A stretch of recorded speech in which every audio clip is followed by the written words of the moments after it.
Hai guys, kembali lagi di Butuh Film Gun bersama saya Wawan Jos. Kali ini gue akan review anime yang berjudul Beast Tamer. Cerita berawal dari sebuah party apruk-aprukan yang sedang kumpul.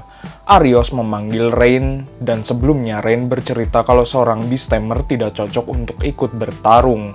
Seluruh party di sana menganggap Rain itu beban tim dan tidak berguna. Akhirnya Arios, si ketua party itu, memutuskan untuk mengeluarkan Rain dari partinya. Singkat waktu, saat Rain duduk di bawah tatangkalan, dia kepikiran dengan partinya sebelumnya yang menganggapnya beban. Kemudian dia bermain dengan para bocil kematian, dan berhasil menghipnotis seekor burung.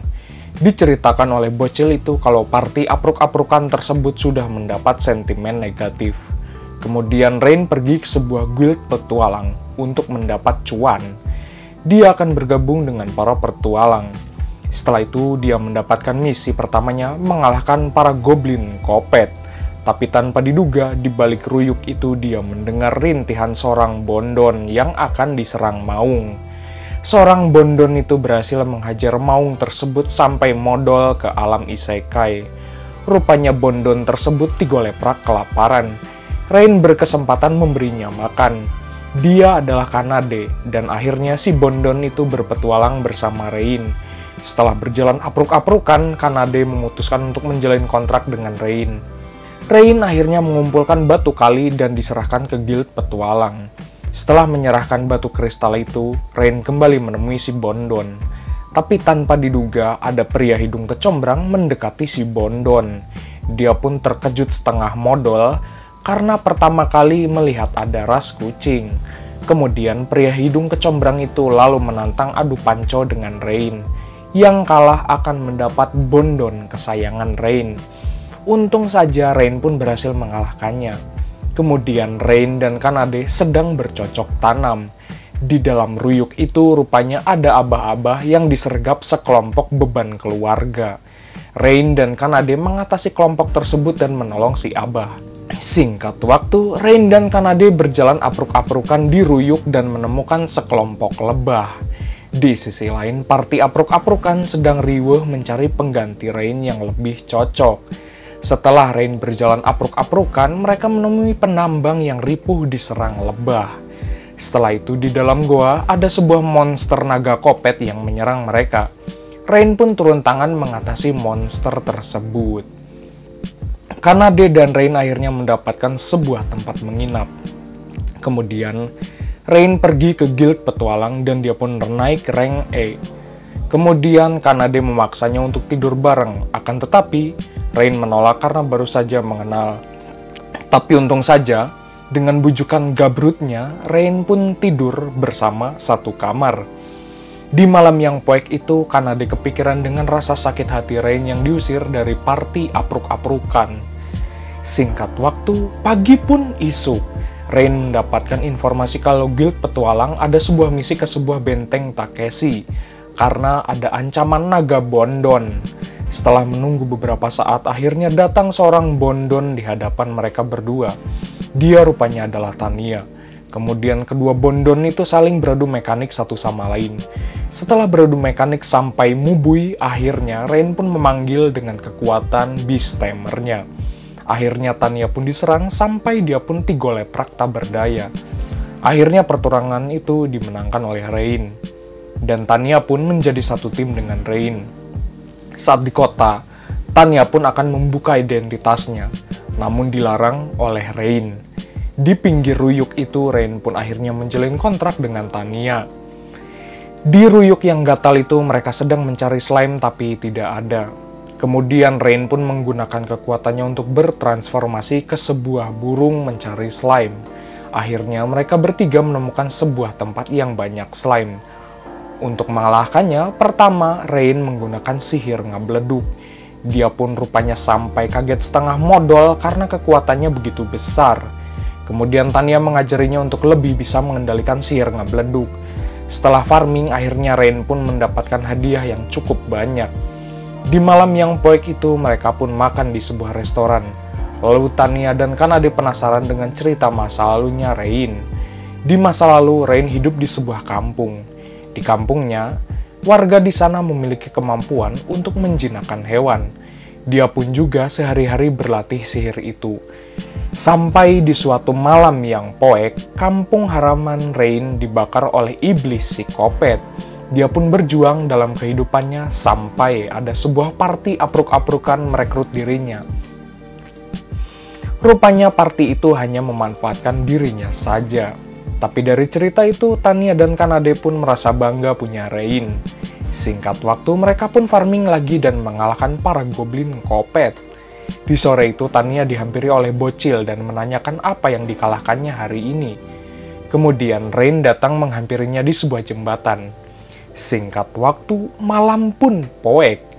Rain bingung karena nggak ada tempat ngagoler lagi di kamarnya. Tapi dengan terpaksa, Rain harus bobo di lantai. Singkat waktu, Rain pun tidak sengaja bertemu kembali dengan party lamanya. Kemudian Tanya dan Kanade muncul di hadapannya. Arios pun kaget setengah modal karena dia berhasil menjinakkan kedua bondon berdemeknya. Kemudian Arios pun menantangnya untuk mendapatkan sebuah perisai ruyuk yang gatal. Akan tetapi Rain menolaknya dan lebih memilih mencarinya sendiri. Akhirnya mereka pun setuju untuk mendapatkan perisai tersebut. Akan tetapi Rain malah diremehkan olehnya, membuat kedua bondon tidak terima atas ucapan Arios. Akhirnya dia pun dihajar dan kemudian mereka pun saling beradu mekanik satu sama lain. Kemudian Rain pun menantang duel dengan Arios. Sementara itu Kanade melawan si botak Saitama. Rupanya Kanade hanya mengeluarkan tenaga separuhnya saja.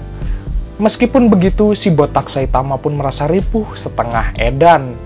Sementara itu, Tanya melawan kedua bondon Party Aprukers. Sangat disayangkan, Party Aprukers itu kalah melawan Tanya dengan sihir hujan batu. Di sisi lain, Rain masih beradu mekanik dengan Arios.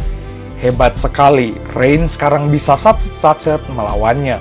Akhirnya, Arios pun kalah melawan Rain. Singkat waktu, mereka bertiga pergi apruk-aprukan ke sebuah hutan. Kanade menyadari kalau tempat itu tampaknya cukup suram. Kedua bondon itu tidak semangat menjalani misi tersebut. Akan tetapi Rain pun memberikan motivasi kepadanya. Kemudian Rain memanggil seekor burung dan burung itu terbang untuk mencari informasi di ruyuk tersebut. Mereka pun akhirnya menemukan sebuah tempat. Tapi ternyata Tanya menyadari kalau mereka muter-muter tepuguh. Akhirnya dia pun mengeluarkan sihir dan menemukan sebuah pohon besar di dalamnya. Kemudian Kanade akan menghajar pohon tersebut. Dan terdengar suara bondon di pohon itu. Kemudian muncullah wujud bondon di depan mereka bertiga. Dia adalah Sora dan menyuruh mereka bertiga untuk pergi dari tempat tersebut. Peri itu memiliki sentimen negatif terhadap manusia. Kemudian Sora akan menyerangnya. Rain berusaha akan menghadapi hal tersebut. Rain berusaha untuk membujuknya untuk percaya. Akhirnya Sora pun mengobrol dengan mereka bertiga. Dia pun akhirnya mengetahui tujuan Rain datang ke situ untuk mendapatkan sebuah perisai. Diceritakan olehnya kalau hutan tersebut sudah diberikan sihir liar-liar muter. Akhirnya Sora pun memberikan perisai tersebut. Kemudian sebagai balas budi, Rain pun akan mencoba membantunya. Rupanya, Sora menjelaskan kalau adiknya Runa tertangkap oleh iblis kopet. Akhirnya dengan senang hati, Rain pun akan membantunya. Mereka lalu mencari iblis kopet tersebut. Akhirnya Rain bersama kedua bondon menemui iblis kopet itu. Sementara itu Tanya berhasil melepaskan Runa. Kemudian iblis kopet itu beradu mekanik dengan Rain. Setelah bersembunyi di sebuah tempat, Rain pun menggunakan sihir untuk memanggil lebah dan menyerang iblis kopet tersebut. Iblis kopet itu pun menyerah dan dihajar oleh Tanya. Kemudian Runa pun akhirnya sadar dan terbangun. Mereka akhirnya dipertemukan kembali. Dan Rain pun mengajak mereka berdua untuk bergabung dalam partynya. Selain itu, mereka berdua menjalin kontrak dengan Rain. Singkat waktu, Rain pun akhirnya menemui Arios dan dia pun menyerahkan perisai tersebut kepadanya. Untungnya dia pun berhasil mendapatkan uang dari Arios. Kemudian si botak Saitama mengajaknya untuk bergabung. Akan tetapi Rain menolaknya. Arios merasa kesal dan akan berencana melenyapkan Rain. Di bawah pohon itu, Rain berencana akan mengalahkan Raja Iblis Kopet. Lalu Runa dan Sora menyadari akan makin meningkat dengan penambahan kontrak para Bondon. Maka dari itu Rain pun bisa mengalahkan Raja Iblis Kopet. Saat Rain Hudang Sare, dia melihat keempat Bondonnya sedang tertidur pulas. Setelah itu mereka berlima pun sarapan pagi. Kanade pun bercerita kalau kontrak dengannya akan membuat Rain semakin sangat kuat. Setelah sarapan pagi, mereka berlima pun berjalan apruk-aprukan di kota. Sora dan Runa merasa riweh karena ketakutan di kota itu. Kemudian seorang bocil datang dan menuduhnya memiliki waifu kelima. Kemudian Rain pun datang ke sebuah toko senjata. Dia pun bertemu dengan seorang abah kumis baplang. Rain pun memberikan sejumlah uangnya yang banyak untuk membeli senjata yang bagus. Akan tetapi rupanya yang dipajang hanyalah senjata butut. Rupanya senjata yang bagus tersebut disembunyikan oleh si abah. Si abah pun bercerita kalau dia sulit mendapatkan sebuah batu khusus. Singkat waktu, Rain bersama para Bondon menemui guild petualang. Akhirnya Rain pun mendapatkan misi untuk membasmi para pencuri batu. Kemudian Rain kembali menemui si kumis baplang. Dia bercerita kalau batunya sudah habis ditambang. Rencananya kalau Rain bisa membasmi para penambang itu, dia akan memberikan senjata khusus. Singkat waktu, Rain bersama para Bondon berjalan apruk-aprukan menuju tempat tambang tersebut. Di tengah jalan itu, para Bondon sedang mandi kuku cuprakan agar kulitnya semakin berdemek dan glowing. Saat Rain Hudang Sare, dia pun kaget setengah modal karena mereka sedang buka-bukaan plus-plus. Akhirnya mereka pun sampai di tambang. Rain pun menyadari kalau seekor elang sedang mencurigai dirinya. Di tambang itu, Rain meminta para Bondon untuk tetap waspada. Mereka pun kemudian masuk ke dalam tambang tersebut. Tapi tiba-tiba ada serangan bola api ngagorolong di gua tersebut. Kemudian para Bondon di sana membantunya menghalangi bola api itu. Setelah itu Rain pun akhirnya menangkap para penambang. Beberapa saat kemudian datanglah monster Kopet di hadapannya. Rupanya itu adalah peliharaan dari pemilik tambang itu. Setelah menangkap para penambang, Kanade menemui Rain di dalam goa, dan mereka pun membahas strategi untuk mengalahkan monster Kopet itu. Ternyata Rain menugaskan Kanade untuk menangkap pemilik tambang tersebut. Akhirnya Rain dengan menggunakan sihirnya berhasil mengalihkan monster Kopet itu. Akan tetapi, Rain pun mengubah monster Kopet itu menjadi sebuah batu. Singkat waktu, Rain pun kembali menemui si abah kumis baplang. Rain pun bercerita kalau mereka merupakan saingan dari si abah itu. Kemudian Rain pun hanya memiliki sebuah permintaan kepadanya. Di sisi lain, Arios dan partinya sedang seleksi pengganti Rain. Namun sayangnya belum ada yang cocok. Sampai akhirnya Arios pun menggunakan sebuah cincin keramat. Cincin itu memiliki kekuatan yang super kuat. Singkat waktu, Rain pun berkeliling di kota bersama Runa dan Sora. Keduanya pun menyadari kekuatan Rain yang kini bertambah. Selain itu, Runa dan Sora menanyakan dirinya kenapa begitu percaya. Ternyata Rain begitu percaya karena dulunya dia pernah diusir dari party apruk-aprukan. Maka dari itu dia memutuskan untuk mencari partinya sendiri. Tiba-tiba ada seorang bernama Edgar meminta kedua Bondon menjadi kabogohnya. Akan tetapi Rain menolaknya dengan tegas. Kemudian dia menantangnya dengan mengajak para penjaga kota. Rupanya dia juga mengancam kepada warga di kota tersebut. Rain pun memikirkan cara untuk mengalahkannya. Karena takut ketahuan kalau mereka berdua adalah peri. Rain pun memutuskan untuk menggunakan sihir bola ngableduk. Akhirnya sihir itu menyerang para penjaga kota. Dan Rain pun menyuruhnya untuk mundur. Akhirnya warga kota merasa senang bisa ditolong oleh Rain. Singkat waktu, di apartemen Sora pun merasa takjub dengan kekuatan yang dimiliki Rain. Rupanya Rain bercerita dari warga kota kalau Edgar adalah pria hidung kecombrang. Dia pun dengan senang hati menculik dan menahan para Bondon yang dia suka. Rain pun merasa pesimis akan bisa menolong warga kota di sana karena hanyalah seorang beast-tamer. Untung saja kan ada yang memberikan semangat kepadanya untuk tidak kabur dari kota. Sementara itu di sisi lain, Edgar berencana akan membalas Rain.